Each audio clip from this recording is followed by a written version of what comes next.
now they are suggesting to resolve these collective security matters without the participation of the Russian Federation. This will not work. On many occasions, we explained that Russia does not have any exaggerated interests, but the interests that we have, we will ensure in a consistent manner. And Kaja Kallas, who is the chief diplomat of the European Union, so high representative on various foreign policy matters. And after the Washington summit, she said that the European Union is not going to trust any agreements achieved with the Russian side. So that's why the European Union will continue to support the Ukrainian armed forces, and the European Union will push for more sanctions against Russia, no matter what agreements are. This is not diplomacy. This is degradation of foreign policy means, because in the European Union they see sanctions as the only tool of foreign policy. Sanctions and blatant theft, as it happened with the gold and currency reserves of the Russian Federation. So I don't see any diplomacy, any European diplomacy, and I don't see this diplomacy in many other areas as well. So what diplomatic steps did you see there made by the European Union before assessing them? We need to see them, but until now what we've seen is quite an aggressive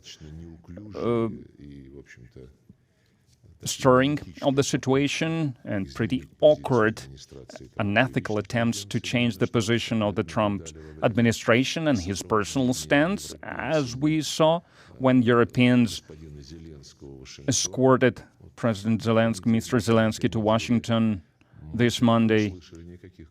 We did not hear any constructive proposals from the Europeans. As for the President of the United States and his team, then yes, we can really see that they have been truly trying for many weeks now, basically is from the moment that they came to the White House. Were trying to look for diplomatic means to resolve the Ukrainian crisis, and it means to look for an agreement that would resolve, that would eliminate the root causes, and that would ensure that the conflict would not resume. And as for the Europeans, they are just trying to, and they are becoming least successful in this, so they are trying to keep pumping weapons into Ukraine, supplying weapons to the Kiev regime.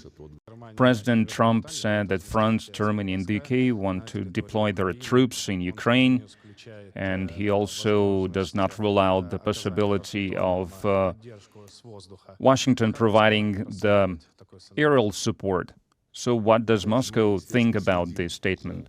Well, of course, we follow what is happening in the international community, including in the Western countries, in regards of the processes that are unfolding around Ukraine.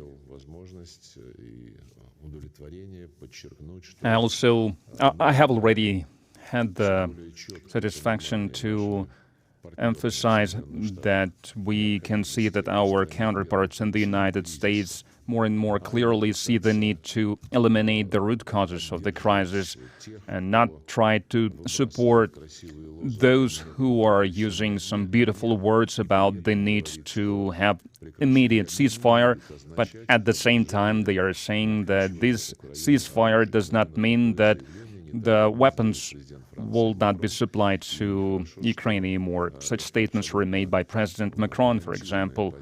And this kind of position, a provocational position, the position in support of the continuation of war, does not receive any support from the current administration of the United States. And this administration wants to understand the essence of the problem and to help to eliminate the root causes that are belying this crisis, and we've already mentioned this today, and President Putin said this on many occasions. So today we can see that they understand the need for the diplomatic and political resolution to this matter, and they also understand that it can be ensured only by removing the root causes of the conflict, because for many years Ukraine, right at our borders, was turned into a direct threat to the security of the Russian Federation,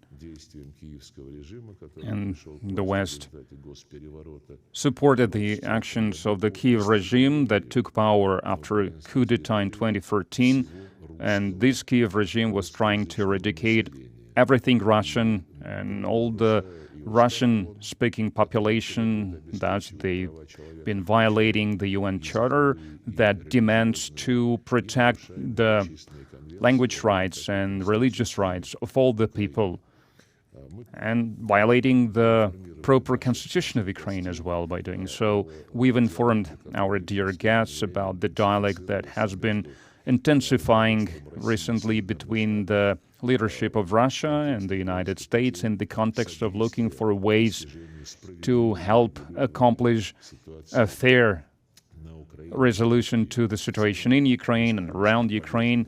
So we cannot agree to the fact that now they are suggesting to resolve these collective security matters without the participation of the Russian Federation.